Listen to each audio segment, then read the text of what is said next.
Well, we could go ahead and get started. Let's get started with introductions in the room. I'll start off. I'm Danny Trey with Sonoma County Transportation and Climate Authorities, and I'll pass it over to Jacob. All right, Jacob Brown, Golden Gate Transit. Rachel Eade, Santa Rosa City Bus. Kathleen Sullivan, Marin Transit. Chris Cohn, SCTCA. Zoe Ann Roosmart. Emily Betts, Sonoma County Transit. Jared Hall, Petaluma Transit. All right, and then read off the names on the screen. We have Adam Garcia and Steph Britt with SCTCA, Camille Sullivan with Petaluma Transit, Dan Bell, David Liebman with Santa Rosa Junior College, Jessica Sandoval with Golden Gate, and Stephen Schmitz with Sonoma County Transit, and then Chris Barney with SCTCA just walked in the room.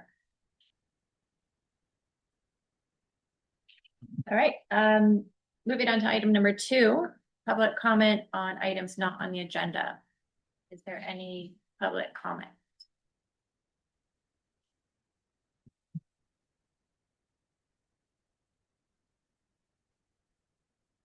Not seeing any hands raised. Don, could you confirm? There are no hands raised on. So moving on to approval of the meeting notes from January 14th. Does anybody have any corrections, comments? Motion approval. Second. Any opposed? All right, great. That passes. Moving on to regional funding. Item 4.1 is the preliminary draft coordinated claim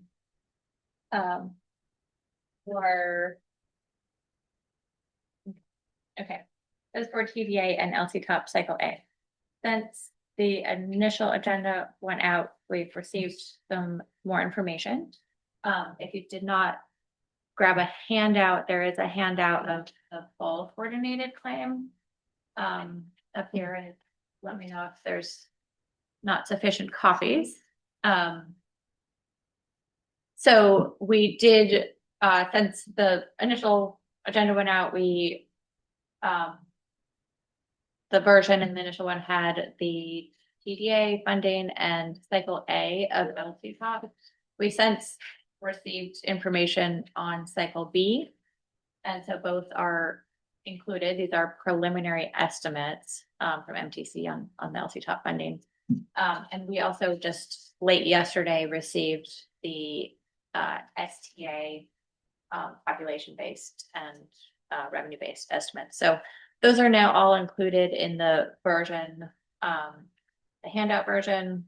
We'll get that posted later today. And I, just wanted to clarify that this is an opportunity for everyone to review the preliminary draft coordinated claim. There's no action taken until next month's transit TAC meeting. There are still some things in the coordinated claim that are being reviewed relating to interoperator agreements, data, and so forth. So, but the structure of it is all here, and the fund estimates for TDA, STA, LC Top, as well as the Go Sonoma funds are all available in this coordinated claim. I've had a chance to walk through how the updated structure works with most of you.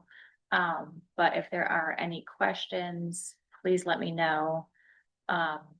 This is, guess the last year's version was very similar to this.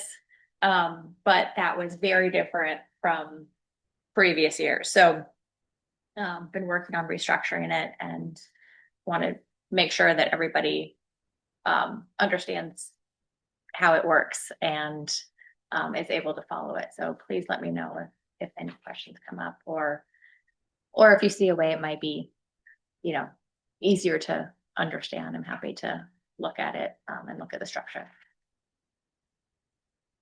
With that, I'll just open it up for any questions or comments.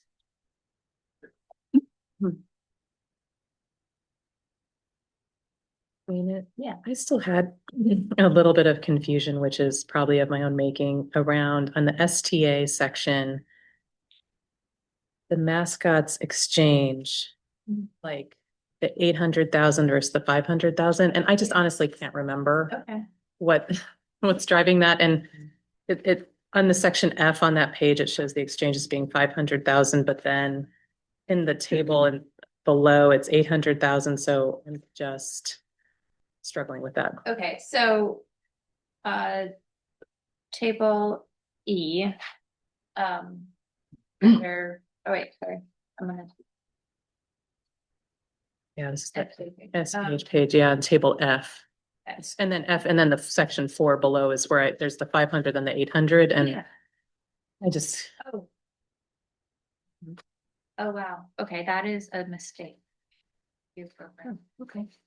Which piece is a mistake? 100 piece. Okay, so what it should show in table F is correct. The, there's an exchange from local bus, which is basically because we're adding TDA to local bus and then. settling up on the SD. I understand that, it was just the number, so Yeah, that makes sense. Yeah, no, thank you so much. That's pulling from the wrong place. So the FY27 exchange should be 500,000 in that table F, that's correct. And then it's just documenting the last year's exchange, which was 800,000. Right, okay, that makes sense. So in the summary table, it should be pulling from that FY27 exchange, not the FY26. So that is incorrect. And yeah, I will update that, and that will also impact the Right, it'll roll the through. bottom Yeah, line yeah. on the cover pages. So Okay, thanks, Dean. So sorry, table 4 gets updated then? What's that? yeah, table 4 should be pulling from the FY27 exchange rather than the FY26 exchange. Okay.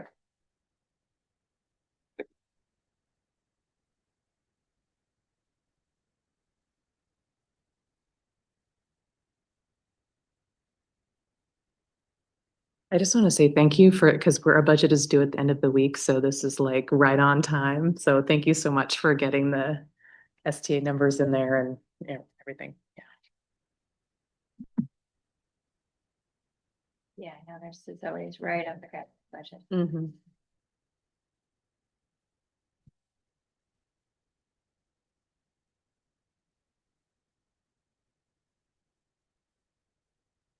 It's all the Golden Gate, as you know, we do have some reservations about the the data calculation methodology, but we're going to discuss that later this week.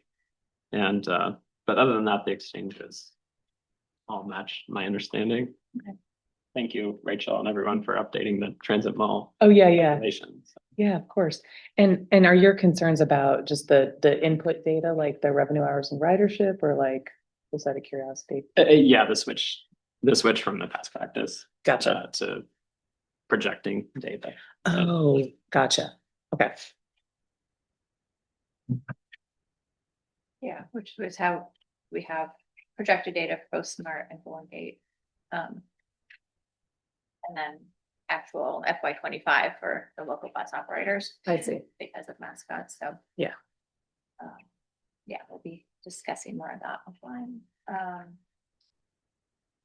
right, well, I know there's some new information here that wasn't in here in the last version you saw, so please feel free to reach out to me if any other questions come up.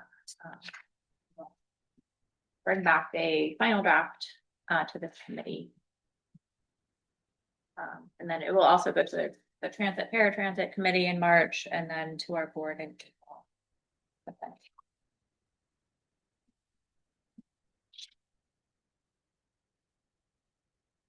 All right, nothing else on this item. Let's move on to the Transportation Fund for Clean Air Call for Projects for fiscal year 27. And I see Margot turning on her camera. So Margot, I'll let you take it away. This was sent out late yesterday and there's handouts for you in the room. Absolutely. Thank you, Dana. Good morning from afar, but nice to be virtually with you. Couple of updates. TFCA call for projects was released yesterday. All the available information is on the website, but wanted to call out a couple of items. One, please remember to use the sheets that are on the website. Each year they slightly update the CE worksheets. Another update this year is that as part of the application, you will not see a project information sheet. So all available application materials are on the website and were also included in the email that was sent out last evening. We have a good year ahead in the sense that I wanted to call out that for this cycle, the Air District about 700,000, that there is an additional $975,000 available for bikeways and bike parking. Again, we have shifted from the pilot year to now the permanent 100% competitive approach. So there is 100% competitive for the total allocation of $1,682,000. So look forward to those applications. The deadline for submitting for TFCA is March 20th, preferably at 3 p.m. And please remember to, so that is the update on TFCA. I don't think TDA 3 necessarily applies to this group. So I'll stop there. And if anybody has any questions. I had a question, Margot. Sure. That's great news to hear about the additional funding for the bikeways and bike parking. I was wondering what's sort of the background on that? What caused such a big increase? Can I get back to you on that? I don't actually know, but that is a very fair question. So Dana may have some background on that, but I don't remember exactly, but fair question. Okay. Yeah, all I know is that it it happened. So I'm not complaining, but I don't. So I guess actually that does raise a question for me. So the new money for bikeways and bike parking, is that like a set amount within the total that has to be spent just on those specific activities? Correct. Okay. Yes. Great. So transit projects won't necessarily be playing in that part of the total. Correct. Okay. That does for you. Yeah. So pass along though to your bike peers Yeah, for to sure. get excited about some projects. Yeah, it's Do you great. happen to know the amount that was in the full pot last year? Do you have that number handy? I would say it was probably, I'm going to take, again, I can flip to the website or my old materials, but probably in the ballpark of about 700,000 to 800,000. Okay. Thanks. I want to say it's usually around 600. Okay. But So a nice boost for this year. Great. So that's the update. I vaguely remember this discussion from last year. Is this the first year this has been all competitive? Or did that It is change not. last year? It is not. Last year was what we called the pilot year, and that went well. So we went before the board just earlier this week and adopted the 100% competitive as part of the program for this cycle and going forward.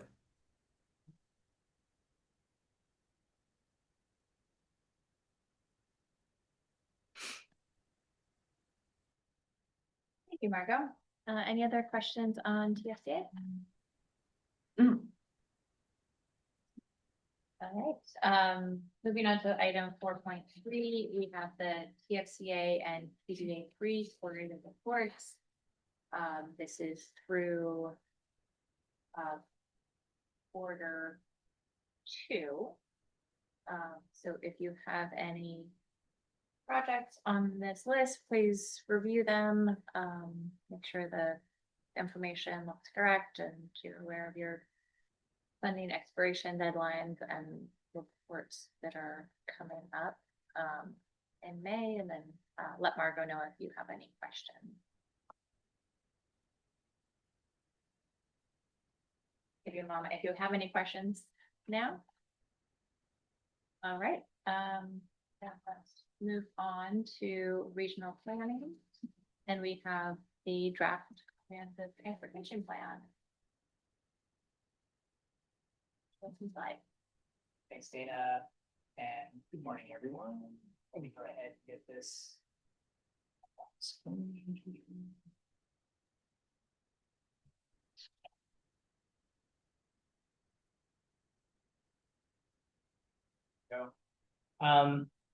So I brought a number of updates to you all about the comprehensive transportation plan over the last years.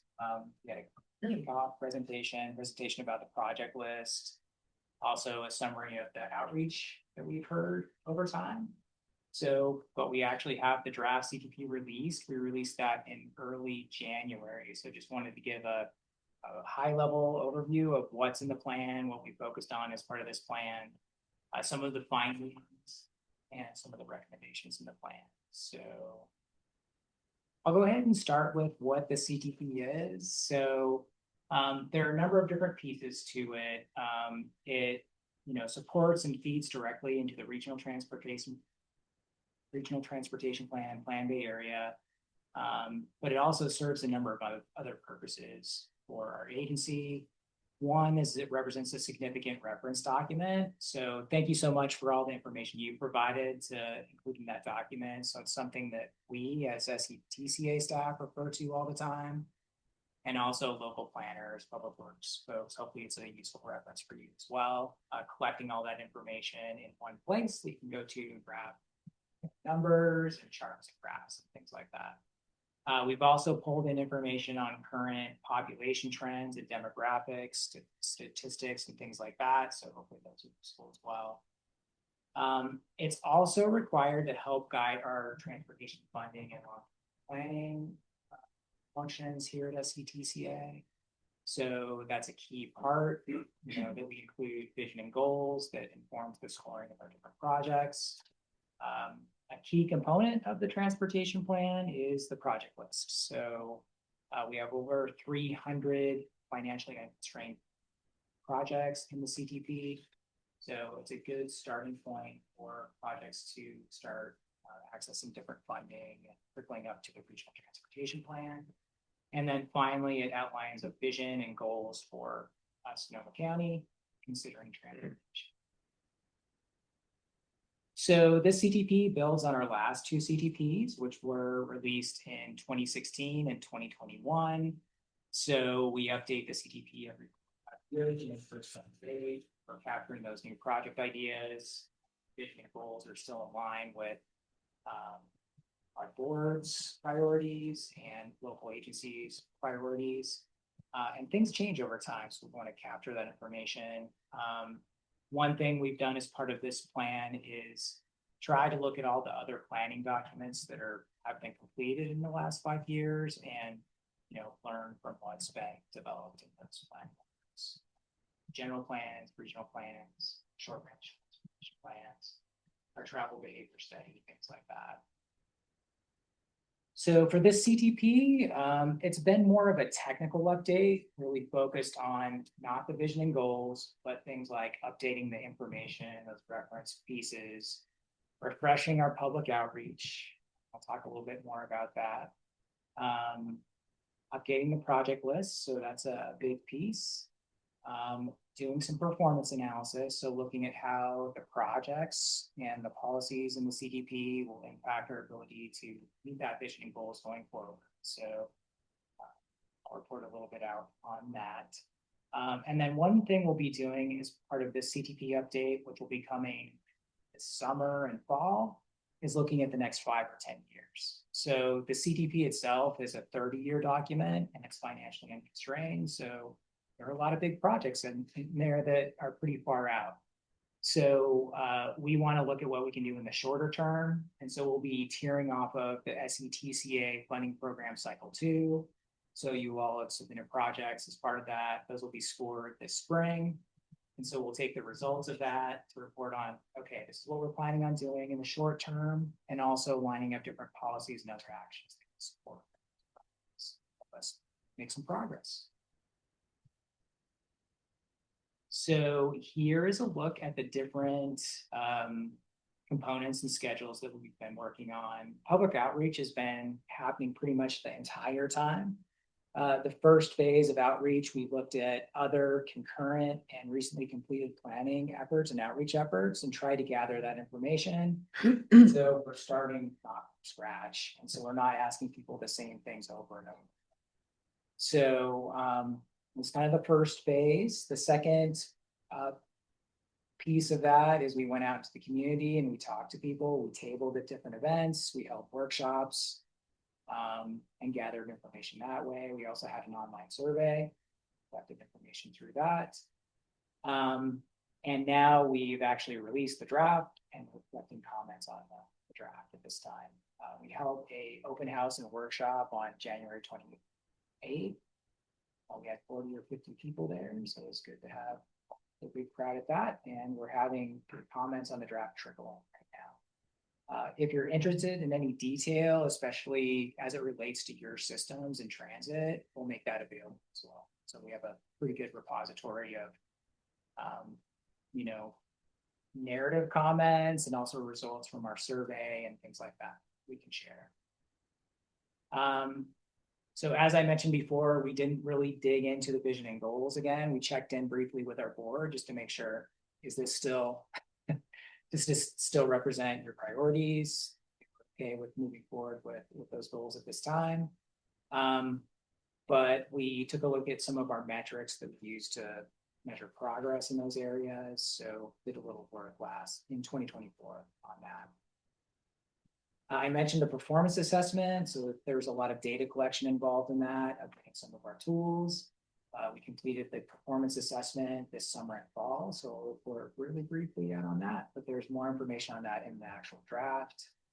And then working on the projects, this is that blue line towards the bottom. We issued the call for projects in 2024.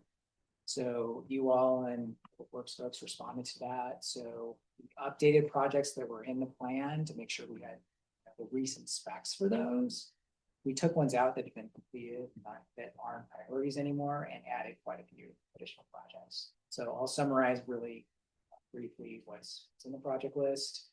And would mention that we have the long list with everything in the appendix of the CTP, but we also have an online version by sponsor, sorted by cost, and by different project type. So hopefully that's a useful tool. So SCTA or SCTCA funding program cycle 2 call for projects happened this last summer. So I think we have 70 projects that have been submitted for that. So scoring for those projects will happen this spring.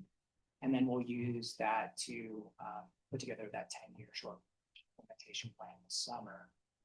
And then we've been working on drafting the CTP over the last year. Draft out. We're shooting to release the final in May after we receive and compile public comments and make revisions. What we're hearing. So just reviewing our vision and goals. So these are consistent with the vision and goals from our last CTP. So we focused really on connecting people with where they want to go. So mode doesn't matter. We just want people to be able to get to where they want to get to, right? Work, school, other locations. And there's also a focus on zero emissions transportation by 2050 as well. So as a climate authority, that's a key goal for us, is making progress in GHG reduction area. So in our guiding principles are to improve safety, equity, and quality of life. So there are 4 different goals that we're kind of working towards to try and make that vision a reality. One is to make our transportation system connected and reliable. So again, focusing on connecting people with where they want to go and making sure it works well, right? Reducing congestion, making transit work well, providing a more robust, non-motorized network. So along with that, it's important that our transportation system is safe. We've been hearing that a ton in our public outreach. Safety is a key issue for people, not just driving, but safety on buses and at bus stops and on bike facilities. You know, people say, I would ride my bike if there were lighting, right? Or if I felt safe on a pathway. So we keep hearing that. It's a major theme that we're hearing. And then maintenance of all the facilities is very important as well. Public as well. Also important that our transportation system is community oriented and place based. That it's really supporting individual neighborhoods and improving circulation in those areas. So again, that's something that we often hear through outreach. And you know, a lot of the projects are pretty big in the CTP, but they include smaller things as well, right? So very important to be thinking about people. And then finally, zero emissions. So our target is to try and move towards a zero emissions transportation system by 2030, in line with state goals and our climate goals.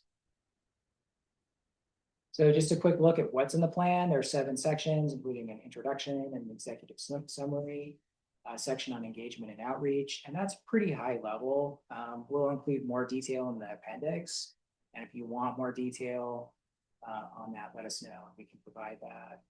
We have a section outlining travel trends, travel behavior, and demographics. So that's pulling from census data, our travel behavior study, and data sources. That's a useful reference section for you all. We have a very robust section on Sonoma County's transportation system. So a lot of information from you in there, but also information on our road conditions, characteristics of the bicycle pedestrian system, and discussions about emerging trends and technologies, things like that. We have a section that discusses the transportation project list and program priorities. So someone's there. And again, the full project list is in the appendix, and we have the online version. We have a section that digs into plan performance. So how these projects and actions can help us get closer to meeting our goals.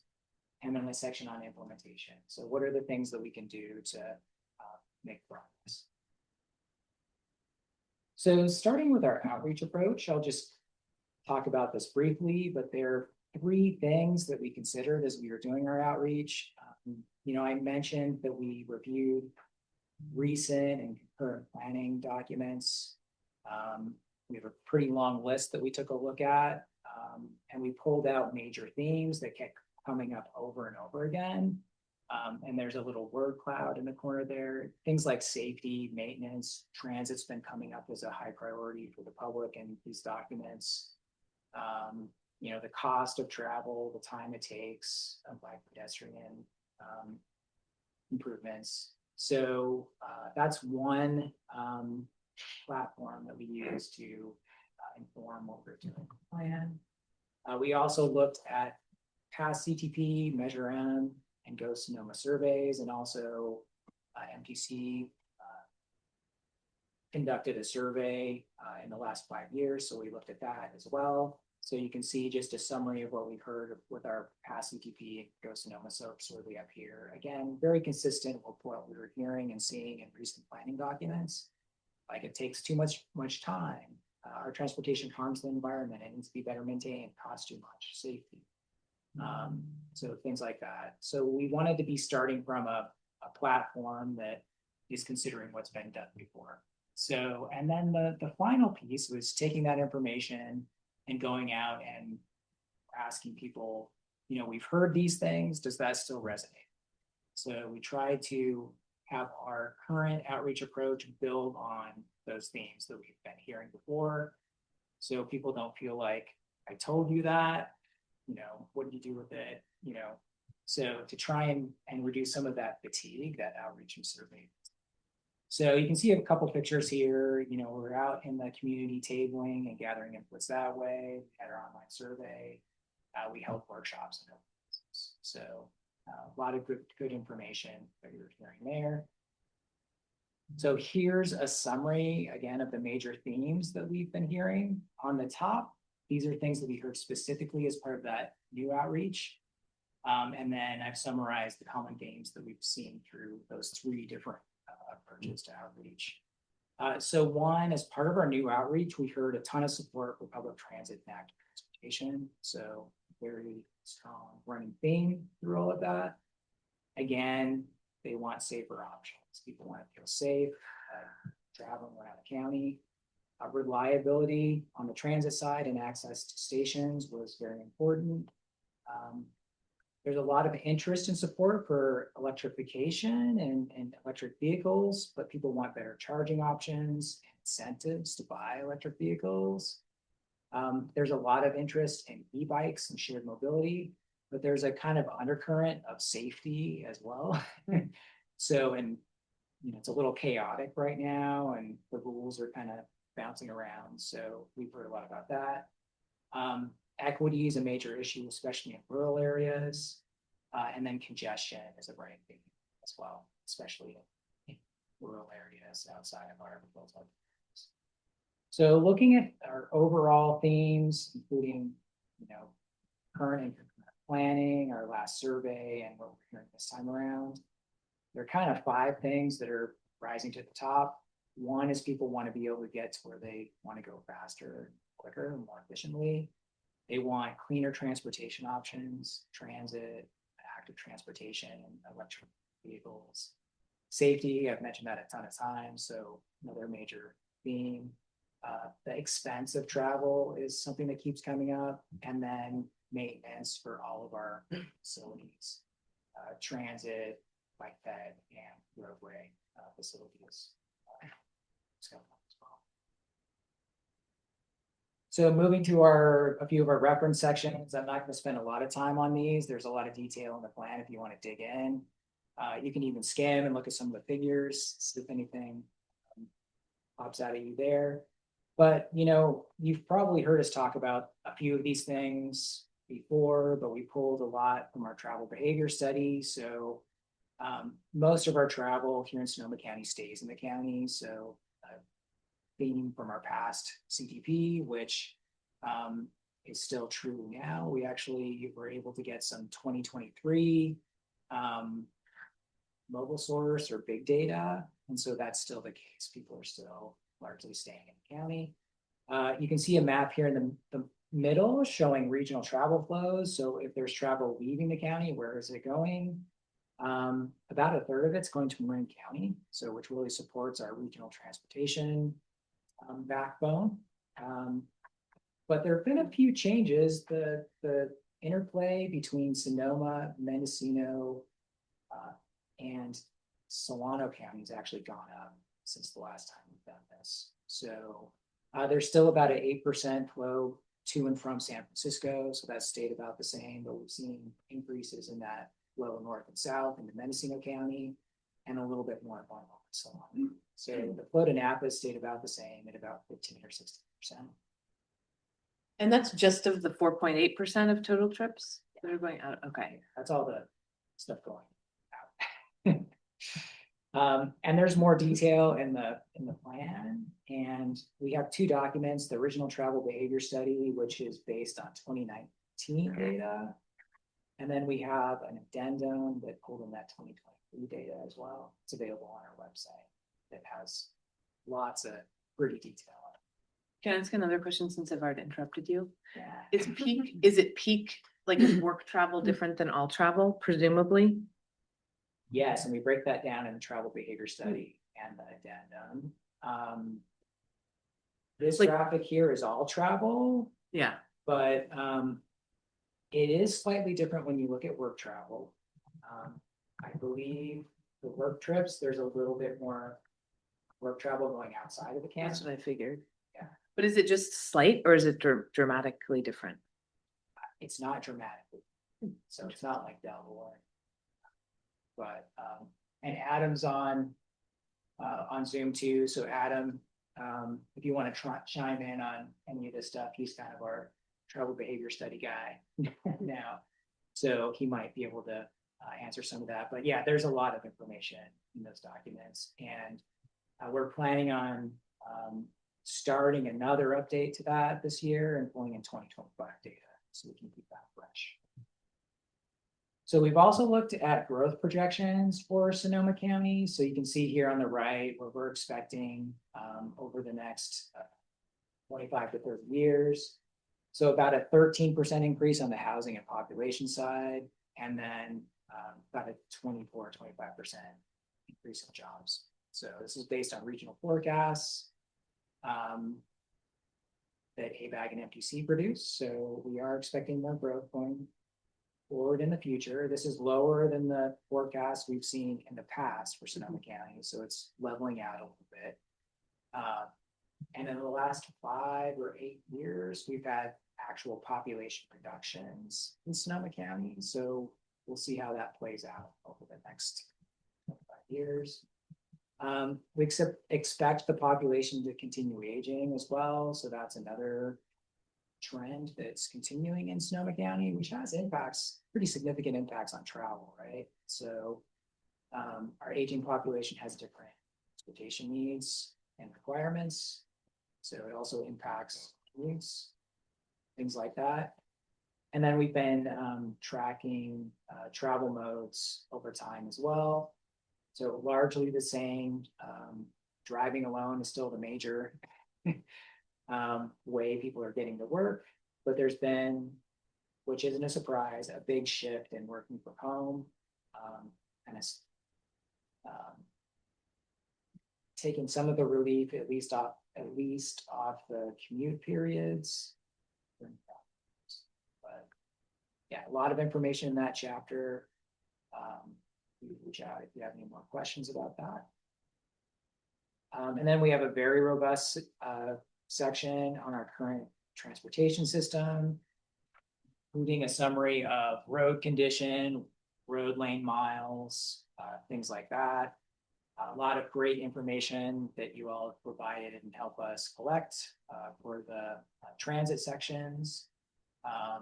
Summary of our current and planned active transportation network, and then discussions on emerging technologies as well. Shift things in the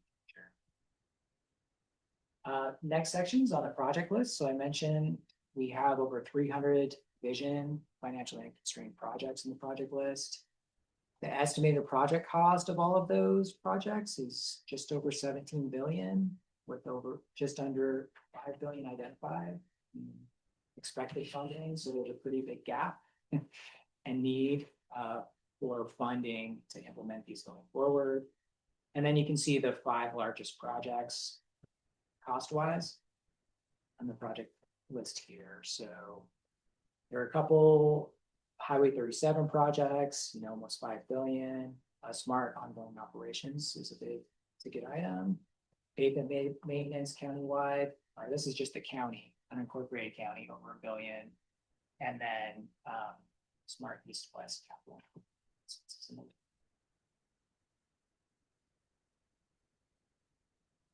So here's a table summarizing the different project categories in the project list. So you can see out of the 327 projects, about $7 billion worth of that are transit projects. So pretty big chunk. So thank you all for the great visionary projects in there. So hopefully having those in the CTP will help those move forward and get funding and get implemented in the future. And there's some really great news and outcomes when we get to the performance assessment associated with all of those transit. So moving on to the performance assessment, there are a few pieces that we look at in this section. One is looking at recent trends. So what's been happening over the past 5 years. So you can see things like pavement condition. We've been making some progress. Our GHG emissions have been going down, even though we're very far from meeting our climate goals. reductions there. Congestion is expected to increase. We've been tracking crashes, which have been going down on a per capita level. And then we track mode shares, transit ridership. So down there on the right, you can see the rebound after COVID. So it's nice to see the recovery here. And then looking out to the future, as part of the CDP, we look at how the projects and policies in the CDP could impact future travel conditions, find goals, or metrics. So here are kind of the high level findings. And one that I alluded to before is with all of those great transit projects that you've submitted through the CDP, that represents about a 38 increase countywide in transit service. So a pretty big jump, which has huge payoffs on transit ridership. So 65% increase in transit ridership from 2025 to 20. So there are a lot of service improvements in there. So we can find money for that. It's a huge jump. So that's a great success story for it, actually. All of that. So the bicycle pedestrian network and accessibility is greatly increased in the CTP as well, particularly when you're looking at separated facilities. BMT and greenhouse gas per capita trends down, but as I mentioned before, we're still very far from reaching our zero emissions goal, but we are making some progress. Pavement condition is trending up, but we need to still invest in our pavement to see that continue.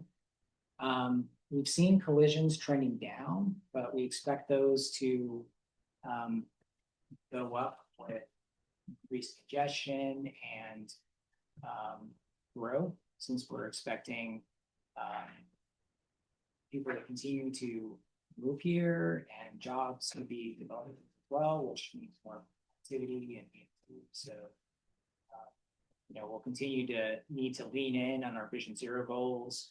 And there's a lot going on in this area now, including speed reductions at the jurisdiction level, making for more safety improvements. So progress there. We're expecting congestion and travel times to increase by about 50% by 2050 just because of growth. But if we didn't implement anything and saw that same amount of growth, it would jump by about 65%. So all of those projects in the CTP help keep things about where they're at right now. So, and then we're expecting household travel costs to stay about the same. Ideally, we'd like to see it get a little more affordable, but at least maintaining where we're at is something. So talking about implementation, so there are a number of opportunities we've identified. 60% of trips in Sonoma County are under 5 miles. So there's a lot of great opportunities to shift that to active modes or transit. I mentioned already almost 90% of trips stay in the county. So again, we can focus on connecting the different communities in Sonoma County, making it easier for people to get between them. There's been a focus on city center growth in all of our jurisdictions. Every general plan in the county really focuses on that. We also have priority development areas that are really absorbing a lot of the growth in the county, which makes it easier to serve via transit, active transportation modes. Working from home is a strange one because it can take some of the pressure off the commute periods, but the recent research we've been seeing has shown that it's not really reducing overall travel or VMT, it's just kind of shifting it around. So people that are working from home may drive about the same, but they're driving during the day or in the evening. So, so some benefit there. A lot of emerging technologies that could help if we guide those in the right directions. Automation, a lot of different things could help if they're implemented in the right way. We have a more connected bicycle and pedestrian network in the future if we implement all those projects. And then I already mentioned that really big increase in transit ridership if we can implement all those improvements. So along with that, there are a lot of challenges we're still facing. So our land use pattern here is mostly mature. So there's a small amount of housing and job growth, but they're what we have is mostly what we have already, so retrofitting our where people live and where they're going is kind of past us. We're funneling everything and focusing on our transit-oriented areas and PDAs, but what we have is mostly where people live and where they're going is mostly said. Travel in the county is still very focused on single vehicles. We deal with disruptive events like flooding and wildfire, which impact travel patterns, infrastructure. There's limited funding. So that's a huge one. I should probably bold that and put it in a contrasting color. We have big ideas, but we don't have the resources to implement all of that. We're expecting increased congestion and travel times. And then we're far from reaching GHG reduction targets, even though we're making slow progress. So here are some of the recommendations in the CTP to implement our vision. Number one, get more funding, right? Like we have some great ideas in the CTP. Let's try and find some resources to do more of that. Equity is a key component as well. In all of our implementation, we need to consider prioritizing equitable access.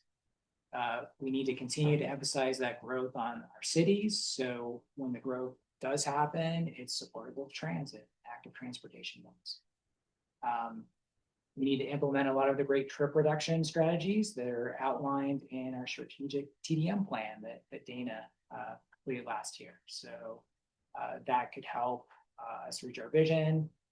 There's the opportunity to shift those short trips, those trips under 5 miles, to walking, biking, other active modes, and transit. We need to continue to focus on making what we have more efficient. Speaking specifically to GHG reduction, we need to improve the average fuel economy of our fleet, both by electrifying our vehicles and shifting to hybrids and more efficient vehicles. If there are opportunities to shift freight to rail, that can also help. We need to thoughtfully, this is a key word, implement transportation technologies going forward, like automation, freight delivery improvements, remote work. So there are a lot of opportunities there if we do it right. So, and then as I mentioned before, we're going to be focusing on the next 10 years as well. So it's great to look out far, but we want to look at what we're doing. So the CTP is available on our website, along with the searchable project list. We have an online form as well, but if you have comments, feel free to just email us as well. They're all right there. That too long, but yeah, it's a pretty big document. It's about 200 pages, but a big chunk of that's the appendices. So yeah, so that's the CTP. Be happy to answer any questions, take any comments. So thank you all. I would just end with thank you for all your support on this, submitting projects, providing information on your systems and services. Without that, we could. I'll stop. Any questions? Comments? I was just say thank you for all the hard work. And, I know at some points in the process, we had some back and forth about costing and projects, and you're always so right on it and so helpful. So thank you, Chris. Yeah, it was a ton of great info. I appreciate it. Couple questions I had. For the smart operating funding need, is that all tied in entirely with the ballot measure? Like if that passes, is that mostly entirely resolved, that item? I'll have to go back and look at the one.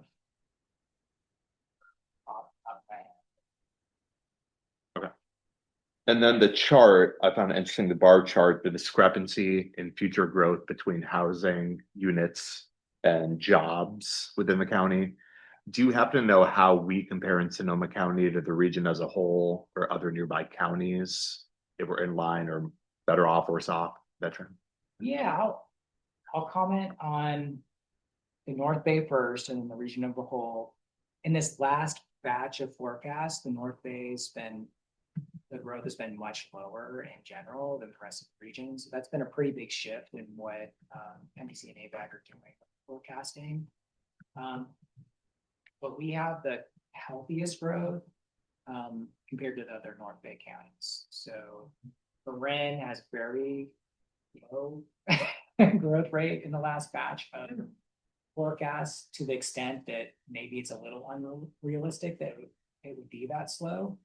One thing we're concerned about, and that other North Bay counties are concerned about, is kind of the mismatch in the rate. So, you know, if we're seeing slower housing and population growth than job growth, you know, we may need to start importing workers from other parts of the region, which is, you know, not great if we're looking at reducing BMT, increasing access, right, and improving those connections. So that's one thing we'll be watching over time. One counterpoint is the Department of Finance growth projections are very different. So they're showing basically no population growth for 2050 for Sonoma County. And many of our neighbors are in a similar boat, like Marin and Napa County. So yeah, we're probably somewhere in the middle of those two extremes. So, but and then looking at the region, MTC and ABAG have really been focusing future growth estimates in the big three cities like San Francisco, Oakland, and San Jose. So since they have more robust transit networks, you know, the types of connectivity that they'd like to see region-wide. So,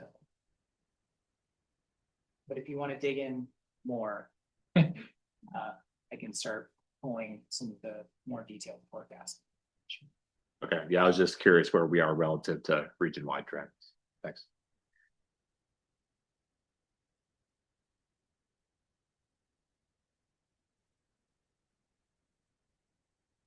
Thank you so much, Chris.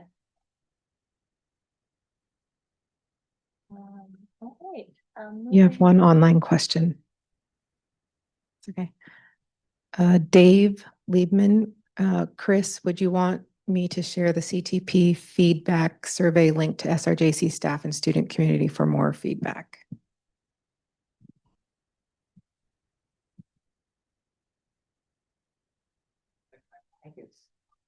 Oh. I have like 5. There's a lot of extras too. David, that would be great. We've had a lot of great comments from the SRJC already, but yeah, that'd be great if you could share that. We actually did have early on a workshop at the junior college. We had a great attendance, got a lot of great feedback there, but now that the plan's out, it'd be fantastic if you could share that with the students there.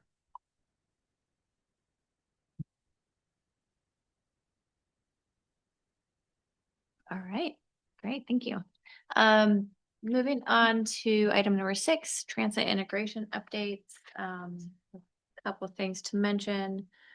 All of the updated websites are complete, but we are holding off on rolling them out. Because this was kind of a 2-phase thing where Santa Rosa's website was updated with input from Sonoma County and Petaluma Transit.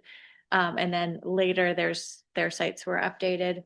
There are some inconsistencies, so we are taking a look at that and seeing what needs to be better aligned before rolling that out. So it seems and feels like it's taking a long time, but we're trying to do it thoughtfully. And also, you know, I think a little bit about the rollout and marketing of the new websites as well as the regional landing page. So looking forward to getting that wrapped up and out soon. Also, we posted a request for proposals for our Sync Sonoma Transit plan yesterday. So that is up on our website and has been sent out. If anyone here knows of anybody who thinks they think would be great, please forward it along. That would be much appreciated. Proposals are due on March 23rd, and we'll have a virtual pre-bid meeting next week, I believe. That's all I had to update on the transit integration updates, but if anybody else has anything they'd like to add. No. Okay. Then let's move on to regional meetings report outs. Does anybody have anything to share with the group? No, Yeah, go I'll ahead. say it in my updates, never mind. Okay. Maybe I just volunteered to go first, I'm not sure. Maybe you did. I do have one thing on the regional meeting report that I wanted to mention, in case it's not on everyone's radars. With the new transit priority for roadways policy, there's that kind of brings in transit projects for doing the complete streets checklist. There was a note from MTC in the LC-top information that went out recently about there may be a requirement for some of those projects to have complete streets checklists. I believe that would just be if it were infrastructure projects. So if you're using LC-top funds for buying buses or fares or things like that, I don't believe that would trigger the need for a complete streets checklist.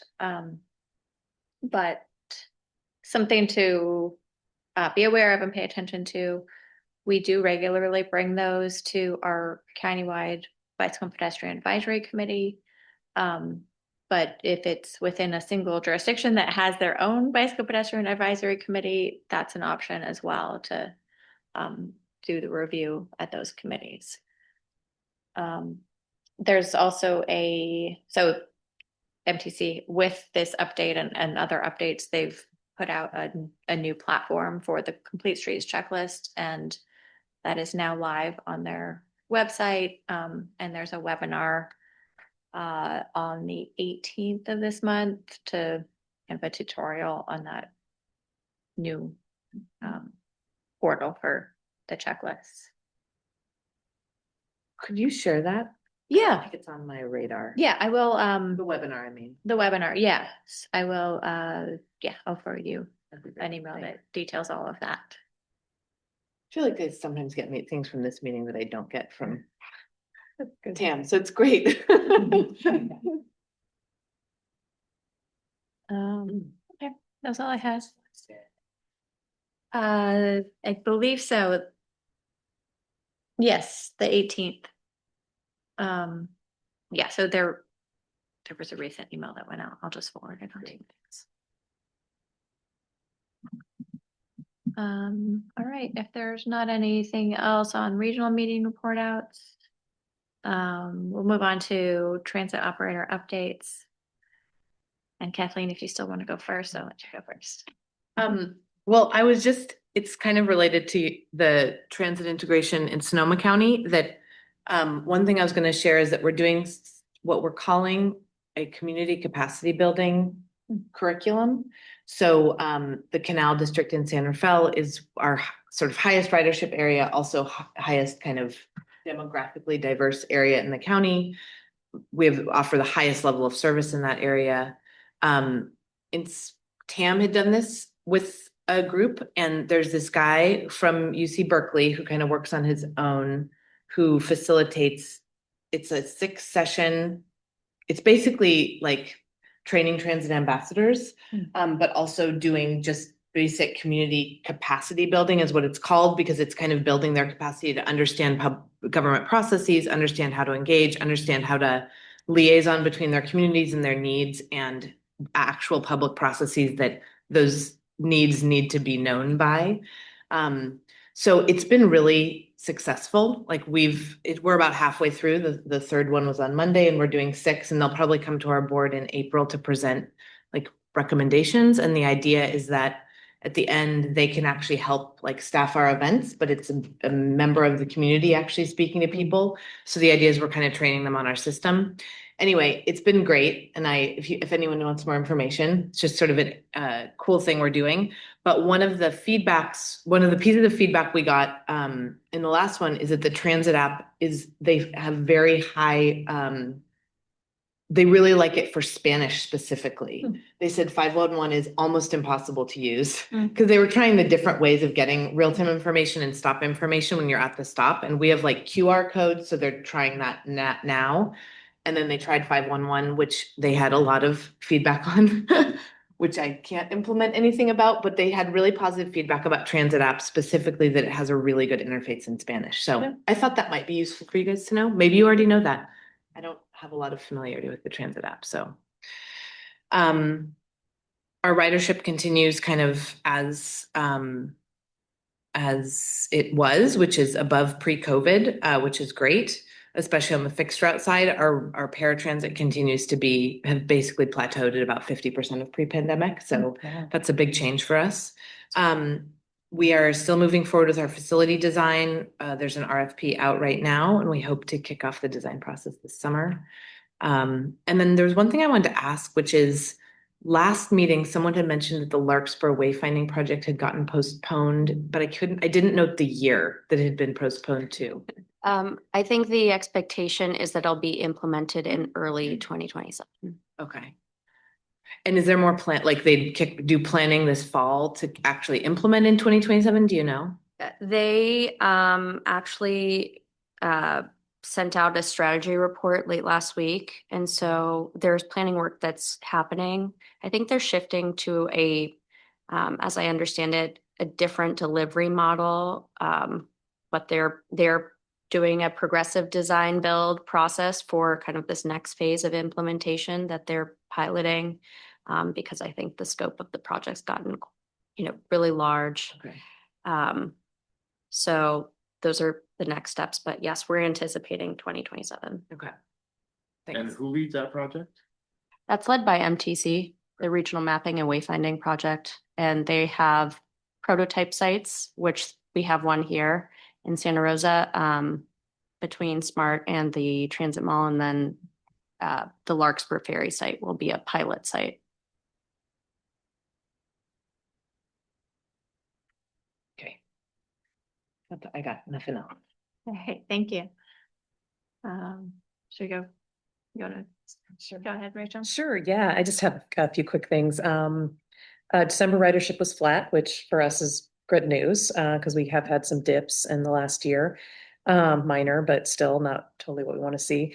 Our 6 new electric Gilligs are on the road as of last week and running really well. So we're happy about that. That's been a long time coming, and they're coming back with great state of charge. So like feeling cautiously optimistic about that deployment. Our 6 new Flyers electric buses are on the build line right now in Minnesota. So we'll be heading out there next month to check them out, and they'll be delivered in April. So we're, getting there with fleet. And then I just wanted to note, we had a really nice Transit Equity Day celebration at the Transit Mall last week, and a few folks here were there. It was just a really nice event, good crowd. We had one of the new buses there, which was fun, and we had a special decal on it for the day. And it was just a really nice community event. And so thanks to those who made it. And we try to go a little bigger every year.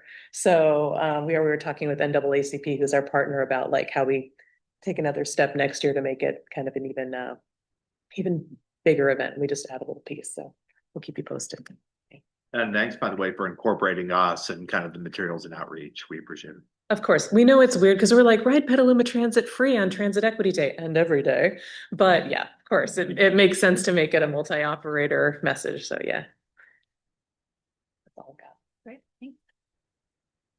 All right. I don't have a lot from finance side, but Jessica Sandoval is on line, and I wanted to check and see if she has any updates on the planning side. Has everyone here met Jessica, by the way? She was Yes, online. Okay. Hello. I have some quick updates on ridership. For December, bus was up 14% from last December, or December 2024. Ferry up 12%. And then our bridge traffic stayed pretty flat. We just had a 1% increase from last year. Thank you, guys. Thank you. All right, Jared. Thank you. For Petaluma Transit, our fixed route ridership in December was up by about 12%. Paratransit took a slight decrease. we're working on schedule changes, a minor schedule change tweak that'll take place on Saturday, February 21st. That'll be a minor one. We're currently updating our paratransit rider guide.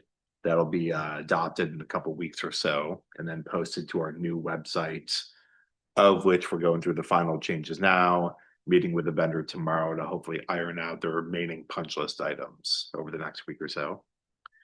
Our facility electrification is coming along pretty well. We're about 95% done with that. We have everything installed. We're scheduling the energization. I know I got that one wrong. In late February. So that's the last piece remaining, but everything's connected and pretty much ready to go. So sometime in very late February, early March, our electric vehicles will be hitting the road. Speaking of which, our 5 electric cutaways, we're looking to receive those in early March as well. So we're very excited about that. Budget, there's been a lot of discussion for the FY27 budget for Petaluma Transit. We had a community workshop on January 20th, talking through what the service looks like for next year. We are looking at a financial deficit currently, unfortunately. So trying to do whatever we can to minimize any negative impacts to the service, any reductions. We follow up that meeting with the next meeting with our Transit Advisory Committee on February 17th, and then on to council on April 6th for a community workshop to discuss those items a bit more. And that is pretty much it for us, unless Camille has anything else.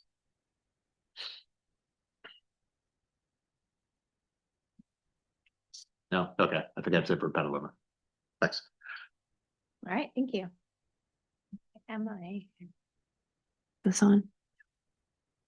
Ridership has been down for Sonoma County Transit slightly in December and then 8% in January, though I understand that youth ridership is up. So that's interesting.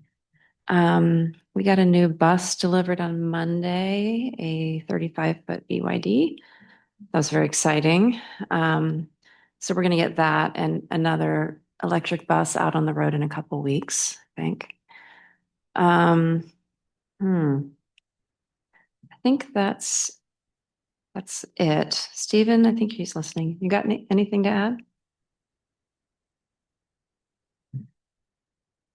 Silence. No, I don't have anything to add. Okay. I was going to ask you, Kathleen, are you guys still planning on doing a big Clipper push, Clipper expand? Clipper ever gets implemented. Yeah. Okay. We have all the materials in it. We literally have like ad rails in our office that aren't posted on the buses yet. Mm-hmm. And we might start rolling some of it out. We just now because like a monthly, we had one that was about our monthly pass. You can get it on Clipper now. And that's technically true. If your card gets stuck in limbo, then you cannot get our 31-day pass. But for everyone else. So yeah, we are. Mm-hmm. And then what about the retail network issue? Remember we were going to meet and discuss that like 2 years ago. Yeah, so I did bring this up at the CSL meeting on Friday because it's a pretty big deal for our riders. Yeah. And I pushed them on at least getting one in the canal. Again, there's nowhere to get a Clipper card in the canal. So I sent them the locations we'd identified. And Jennifer said she's gonna talk to Cubic about prioritizing that location. I have no idea whether that will happen, but that's what I've got on retail. I think they're completely stalled on the deployment of 600 new retail locations, 400 of which were in EPCs or something. I think that's actually what's in their contract, Okay. but they're so catastrophically behind on everything else that I think that's just been tabled. Yeah, I'm sure. Okay. Well, just keep me posted. Maybe we could partner on your expansion Yeah. efforts because Yeah. we need to do that too. I Yeah. do think once we have the go, it would be great to do a coordinated Definitely. marketing thing around Clipper. Yeah. Yeah. I'd really like to expand our Clipper market. It would really help us with a lot. Yeah, same. We have a lot that hinges on expanding the Clipper market because we bought these drop boxes, which are just sitting because we can't put them in until, like, we've had drop boxes just Yeah. in storage. We're just going to steal your fair study, by the way, administrators. I'm just going to change the logo on the It's top. been a wild success because of the Clipper delay, but Be like, this is what Yeah. Marin Transit did. This is what we're doing too. They Yeah. did a lot of work on this. yeah. Okay, thanks. Yeah, and if we wanted to have a separate meeting about Clipper, I'm open to that. Yeah. Um, because it's definitely, we're trying to figure out a timeline in spite of the delay which is challenging, but at least kind of like if X happens, then we will hit go on Y type of thing. I would be great too. I also feel like it'd be good just to circle up because it's been, I don't know, a year or two ago when we last had sort of conversations about like accumulators and like some of the features that will be available on C2. Are we all going to be using them? You know, like it would be nice to circle back on some of that fair policy stuff. And maybe that's more of a intra-Sonoma County conversation as well. But I think we have sort of some questions about where we're all at with other fair policy changes due to C2 that could help us market Clipper because there's an incentive for the rider that doesn't exist currently. So, Yeah. Yeah. And we have gotten the feedback from our Canal Alliance, which again is our best contact for the sort of the population that's mostly using cash today that we'd love to get switched to Clipper, that a lot of them are using the debit card part, the tap to pay, I think is the part of Clipper that's going really well. Great. Everyone No. is that disagreement? I'm Oh, open to disagreement. I'm sorry, I didn't know I was off mute, sorry. But no, we've had bad experiences with it. I think Emily could probably elaborate. Yeah, well, I knew what you were referring to there, Stephen, when you voiced your discontent. So what we're hearing is that people are not able to tag off using the credit cards and they're getting charged the full fare for a zone-based system. And I was actually curious if Golden Gate is experiencing that as well. But yes, I mean, our accounting department reported that they received all of these extra Clipper deposits and they can't figure out where they're coming from. And so I thought, well, maybe it's the credit card. We also, Lauren has been shocked how much our Clipper C2 revenue is like climbing every week. So our Clipper tags have gone down. So I don't actually know if the credit card, if the open fare payments are getting counted as boardings. Anyway, the revenue, we have this unexpected spike in revenue with mystery charges that are higher than normal, which I'm wondering is because people aren't able to tag off properly. Right? I know. That's interesting. That would be Yeah. They try to tag, Nothing happens and they just get charged the full fare. it just doesn't recognize it, like. Yeah, that's my understanding. I'm also very surprised that people are using it so quickly, that they're adopting this. It's been odd. Lauren has been reporting this and it's been odd because I don't think a lot of people had switched, but maybe, I mean, we have a tag off, right? Our goal with Clipper 2 is we don't have to tag off anymore, but right now we're at tag off. And I wonder if that's the explanation. That would be an unfortunate explanation. Very that had unfortunate not for occurred. your system. Yeah, Yeah. very expensive. Yeah. I mean, what's paying 9 something instead of 2? Yeah, and I believe we're having similar issues. I'm not familiar with the details, but Okay, yeah, I believe that's affecting us also. okay. I emailed Dave already to ask him, so let's see what he says. Yeah, he will be a lot more aware. Is the CST working for other folks or not? Because ours hasn't been working like a week or so. Yeah. Just us, okay. All right, that's all. All right, thanks. Zoe? Last month, our board took an action to accept the certifications of the signatures received to qualify for a June ballot. And we had to request our board to then request the Board of Supervisors in the respective counties to take a subsequent action at their board meetings. I believe Marin's will be in February, and I believe the Sonoma County Board of Supervisors will take an action in March at their meeting on that to officially place this item on the ballot for a special election in June. That would be the SPART initiative. As far as ridership goes, in January, our ridership was up 19% from the prior or January of 25. That's right. We've had since April, nearly each month over 100,000 riders. We had 110,000 riders in January, with the exception of November where we were so close. But with the holidays and some weather, we were just below 100,000. Our Healdsburg project is planning a kind of public meeting of sorts in March. The date and time are forthcoming, but it will be held in Healdsburg and it'll be an open house forum. So when we have more information on that, we'll be sure to share with this group. And that's it for SMART. Thank you. All right. We are at other business comments and announcements.